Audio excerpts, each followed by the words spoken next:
자, 이번 시간에 필기 문제를 한번 풀어보도록 하겠습니다. 제3종 분말 소화약제의 열분의 반응식을 옳게 나타낸 것은 무엇인가 그랬습니다. 자, 이 내용은 우리 교재 41페이지로 가서, 자, 교재 아래쪽에 보시면 제3종 분말 소화약제가 열분해할 때 1차 분해, 2차 분해, 3차 분해도 있고 제일 마지막에 완전 분해 반응식이라고 나와 있는데, 자, 그게 바로 보기 1번에 있는 이 반응식이죠. 분말 약제 중에 제3종이라는 것이 인산 아모늄이라 불리는 NH4H2 PO4라는 약제인데, 41페이지에 보시면 재료의 박스 안에 1종 분말 색깔은 백색이고 2종은 보라색이고 3종은 다몽색, 분홍색이고 4종은 회색 등이 나와 있죠. 이 문제 외에도 분말 소약제들은 색깔을 묻는다든지 혹은 주성분 물을 수 있으니까 그 페이지에 있는 박스와 반응식, 분해 반응식들은 다 알고 있어야 하는 내용이 되겠습니다. 그래서 인산아모늄만 알면은 답이 1번이라는 것을 알 수가 있죠. 하지만 얘가 분해했을 때 메타인산이라는 것과 암모니아와 H2O, 물이 나온다는 것도 함께 알아야 되겠죠. 왜냐하면 이 문제만 나오는 게 아니거든요. 이 문제 말고도 얘가 분해해서 뭐 나오는가? 이거 또 나오지 않는 것 하나 해서 아닌 것은 무엇인가? 물을 수 있겠죠. 충분히 다른 문제들을 유출을 해서 공부를 하는 방법을 택하시면 되겠습니다. 답은 1번입니다. 2번 문제입니다. 위험물 안전관리법령상 제1호 위험물 중에 지정 수량이 500kg인 물질의 화재는 그 등급이 무엇인지를 묻는 문제입니다. 우리 서머리 2페이지에 가보면 제1호 위험물 중 철분, 마그네슘, 금속, 분이 있습니다. 자, 서머리 2페이지입니다. 그 표 안에 제1호 위험물을 보시면 이 세 가지의 금속 분말들의 성분들은 셋 다 지정 수량이 500kg으로 정해져 있죠. 그래서 문제에서도 1호 위험물 중에 지정 수량 500kg 물질, 금속의 분말들입니다. 자, 이 물질들의 화재는 어떤 등급인가 묻는 겁니다. 저희 교재 36페이지 나와 있죠. 2-1번에 표가 있습니다. 자, 표에 보시면 A급 화재는 일반 화재라고 되어 있고, B급 화재가 유류 화재, 기름이죠. C급 화재는 전기 화재, D급 화재가 금속 화재입니다. 따라서 이거 말하는 거죠. 답은 4번이 답이 되는 거죠. 자, 3번은 위험물 제조소 등의 용도 폐지 신고에 대한 설명으로 옳지 않은 것은 무엇인가 물었습니다. 자, 용도 폐지에 관한 내용은 교재 148페이지에 나와 있습니다. 교재 148페이지에 가보시면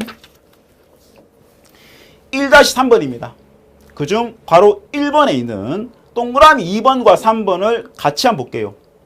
동그라미 2번에는 설치자의 지위를 승계한 자, 지위 승계. 이 말은 공장을 승계, 상속을 받든 하여튼 이어받은 거, 물려받았든 샀든 어쨌든 간에 지위 승계를 했다면 그때는 30일 이내에 신고를 해야 하지만, 용도 폐지의 경우에는 얘랑 반대죠. 공장 문 닫았습니다. 그때는 30일이 아니라 14일 이내에 신고한다라고 148페이지에 나와 있다는 거죠. 그래서 답은 옳지 않은 것이니까 1번이 답이 되고요. 자, 책에는 없지만 완공검사 필증이라는 것이 이 제조소 등에 대해서 완공검사를 받으면 필증을 주겠죠.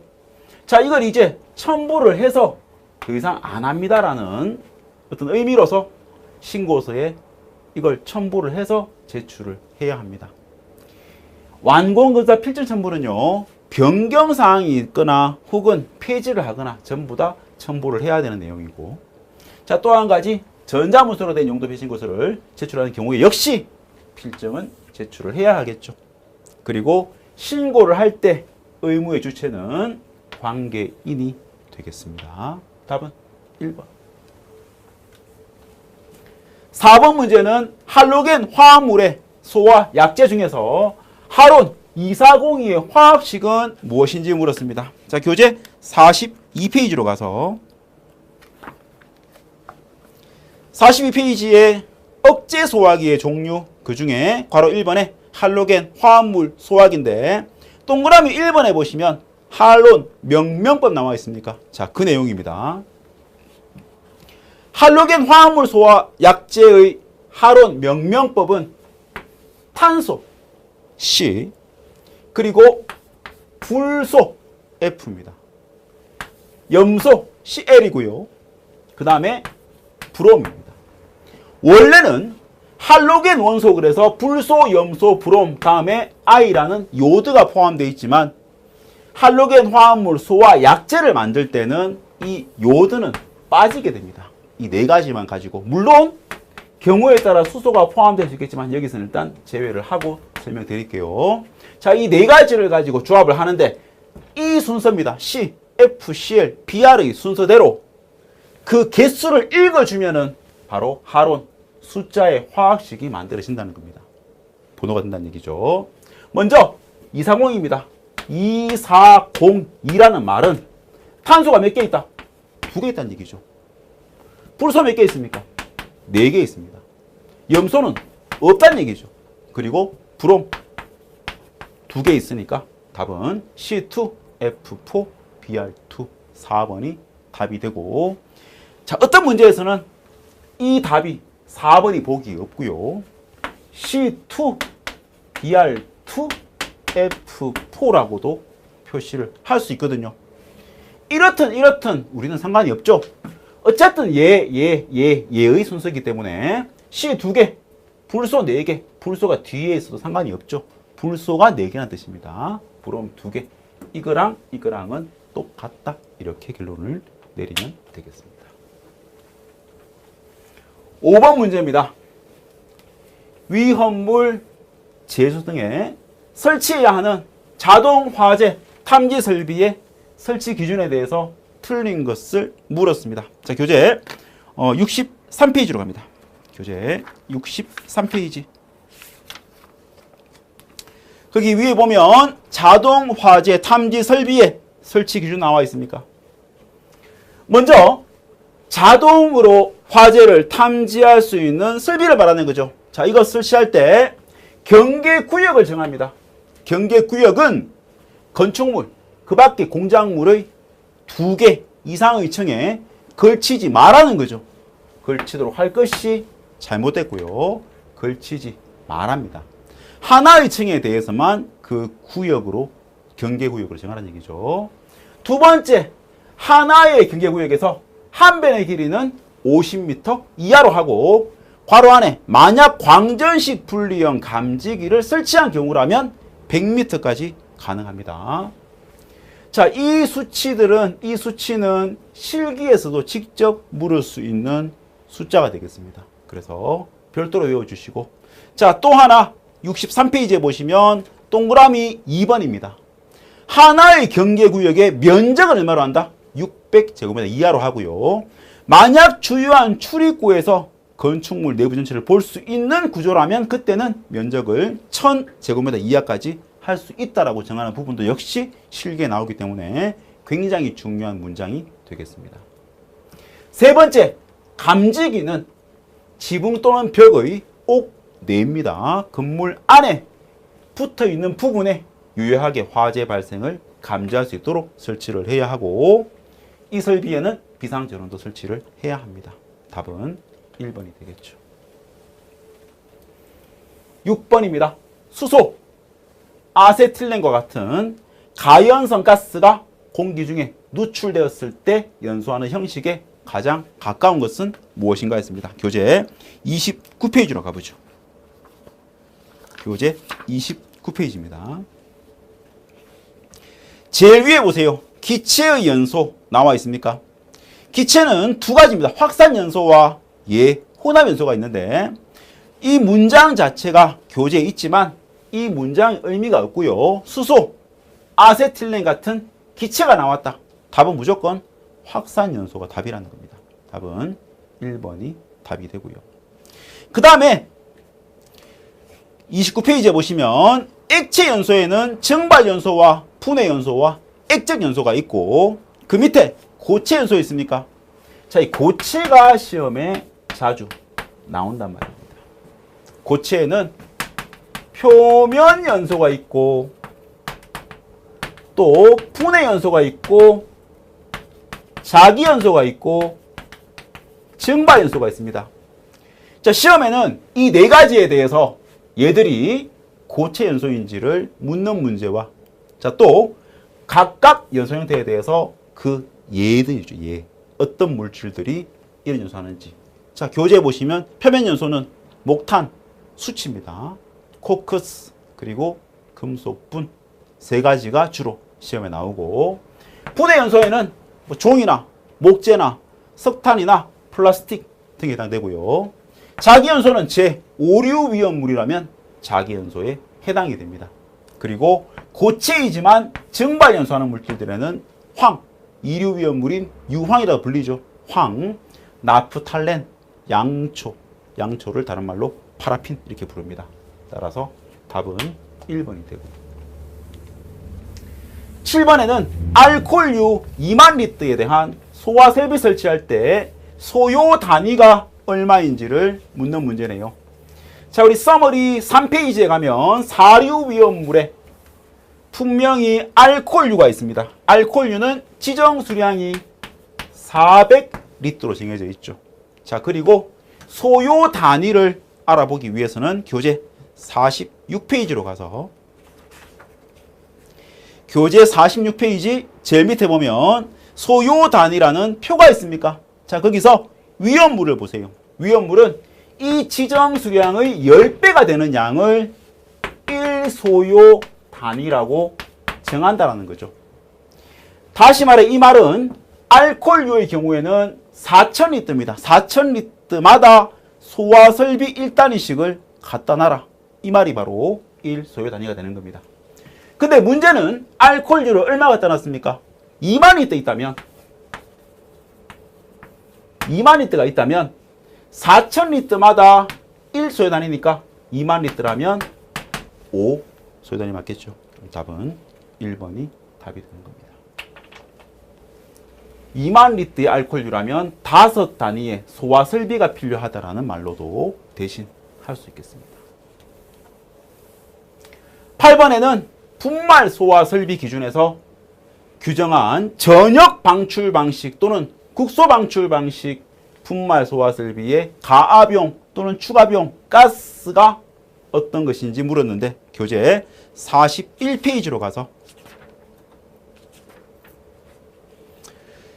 41페이지에 보면 분말 소화기에 대한 내용이지만 이 문제랑 연결을 시켜서 풀 수 있습니다.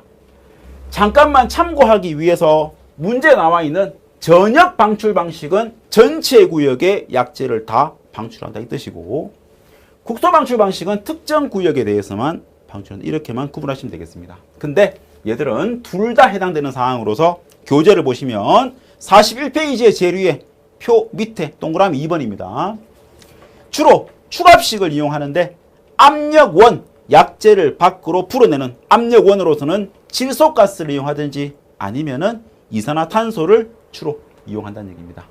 보기 4개를 보시면 질소가 포함되어 있지 않죠. 대신 뭐가 있습니까? CO2가 바로 이산화탄소니까 답은 4번이 답이 되겠습니다. 9번 문제. 과산화 칼륨의 저장 창고에서 화재가 발생했다. 다음 중 가장 적합한 소화약재는 무엇인가? 자, 이것도 굉장히 쉽게 풀 수 있는 문제지만 우리는 조금 체계를 가지고 풀어보도록 하겠습니다. 자, 먼저 칼륨이라는 것이 K입니다. K는 원소 주기율표에서 알칼리 금속에 해당하는 원소가 되죠. 자, 이것이 산소랑 결합했는데 K2O가 바로 산화칼륨이라는 물질입니다. 하지만 앞에 과가 붙었죠. 산소가 과하기 때문에 과산화칼륨은 알칼리 금속이지만 산소가 과하다는 얘기입니다. 그래서 얘를 우리 법에서 지칭하기를 알칼리 금속 과산화물이라고 부르고, 얘는 제1류 위험물이죠. 교재 247페이지 갑니다. 교재 247페이지.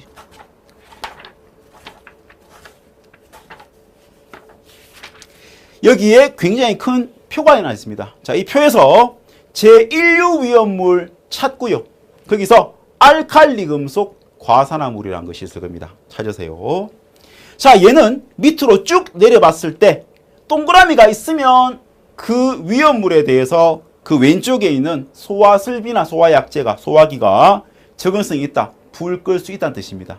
그런데 1류 위험물 중에 이 알칼리 금속 과산화물은 내렸을 때 분말 소화슬비 중 탄산수소, 염류 등만 가능하고, 또 그 밑에 가보면 대형 소형성식 소화기에 대해서도 분말 소화기 중 탄산수, 염류에 대해서만 동그라미가 있죠. 그리고 더 내려오면 건조사, 마른 모래입니다. 그리고 팽창질석, 팽창진주암이라는 돌가루라 보시면 되겠습니다. 자, 얘들도 동그라미가 들어있죠.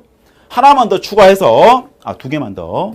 이 1류 위험물 중에 알칼리 금속 과산화물과 함께 2류 위험물 중에 철분, 금속분, 마그네슘이 있습니까? 자, 걔랑 3류 위험물 중에서 금속물질이 있습니다.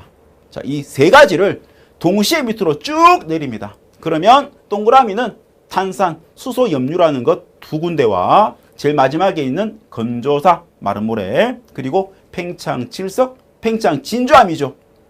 그렇다면 혹시 건조사와 팽창질석, 팽창진주암의 경우에는 1류 위험물부터 6류 위험물 전부 다에 대해서 동그라미가 들어있으니까 이건 이런 위험물 소화 방법 묻는 문제에서는 보기에 마른 모래가 들어있거나 팽창질석이 들어있거나 팽창진주암이 있으면 무조건 걔들이 답이 되는 거죠. 자, 이 문제 역시 답은 마른 모래가 답이라는 얘기입니다. 만약 마른 모래가 없다면 여기 뭐 올까요? 탄산수소, 염류, 분말 소화액자 나오겠죠. 그래서 이렇게 이 세 가지의 우리 방금 봤던 세 가지 위험물에 대해서는 탄산, 수소, 염류라는 부분도 함께 알아둬야 할 내용이 되겠습니다. 답은 3번입니다. 10번에 위험물 안전관리법령에 의해 옥외 저장소에 저장을 허가받을 수 없는 위험물은 무엇인지 찾아보세요, 이 말입니다. 자, 교재 226페이지로 가서 226페이지에 옥외 저장소에 저장 가능한 위험물이 나와 있습니다. 보시면 1류는 아예 없고요. 2류 위험물 중에서 유황, 다음에 인화성 고체라는 것이 있는데, 인화성 고체는 인화점이 0도씨 이상인 것만 가능하다고 나와 있죠. 다음에 3류 위험물의 경우에는, 자, 이건 제 1류고요. 3류 위험물의 경우에는 자연발화성 물질, 햇빛이 쬐는 옥 외니까 저장할 수가 없고, 금속 물질, 물과 만나면 안 되는 물질이죠. 비 온단 말입니다. 밖에는 안 되고요. 3류 안 되고, 제4류 위험물들은 가장 위험한 분명인 특수나물 빼고요. 제1석유류는 가능합니다. 근데 얘도 역시 인화점은 0도씨 이상만 저장할 수가 있다는 거죠. 그리고 나머지 알코올류라든지 제2석유류, 제3석유류, 제4석유류, 동식물류는 저장할 수 있습니다. 보입니까? 그 다음에 제5류 위험물의 경우에는 자기 반응성 물질 저장 못합니다. 햇빛 때문에. 그리고 제6류 위험물의 경우에는 전부 다 가능하다는 거죠. 자, 그리고 2류 또는 4류 위험물인데 교재에 보시면 동그라미 4번이죠. C도 조례로 정하는 2류와 4류 가능합니다. 그리고 마지막으로 있는 것이 보기 4번에 있는 예죠. 국제해상위험물 규칙에 적합한 용기라면 그 안에는 3류 위험물이든 1류 위험물이든 이 안에 수납되어 있으면 얘들은 이 자체로서 용기는 5개 저장할 수가 있다는 얘기입니다. 근데 이 명칭이 어렵죠. 국제해상위험물 규칙. 뭔 말인가? 자, 영어로는 IMDG 코드입니다. 이 약자죠. 국제해상위험물 규칙이라는 뜻인데 외우실 때는 나는 죽는다, 나는 뒤진다는 얘기입니다. IMDG 코드라고 외우시면 쉽게 외울 수 있겠죠. 그래서 다 보시면은 2류 위험물 중에 유황입니다. 유황 가능하죠. 이거 필요 없고요. 4류 위험물 중 가솔린, 휘발유입니다. 자, 휘발유는 제1석유류에 속하는 물질인데 인화점이 영하 43에서부터 영하 38도씨 사이에 포함되기 때문에 인화점 0도씨 이상이 아니라는 겁니다. 저장할 수가 없기 때문에 답은 2번이 되고 6류 위험물 가능하고 IMDG 코드에 적합한 용기, 순환된 위험물 역시 가능하기 때문에 답은 2번이 답이 되겠습니다. 자, 이렇게 해서 총 10문제 풀어봤습니다. 잠시 쉬었다 하겠습니다. 감사합니다.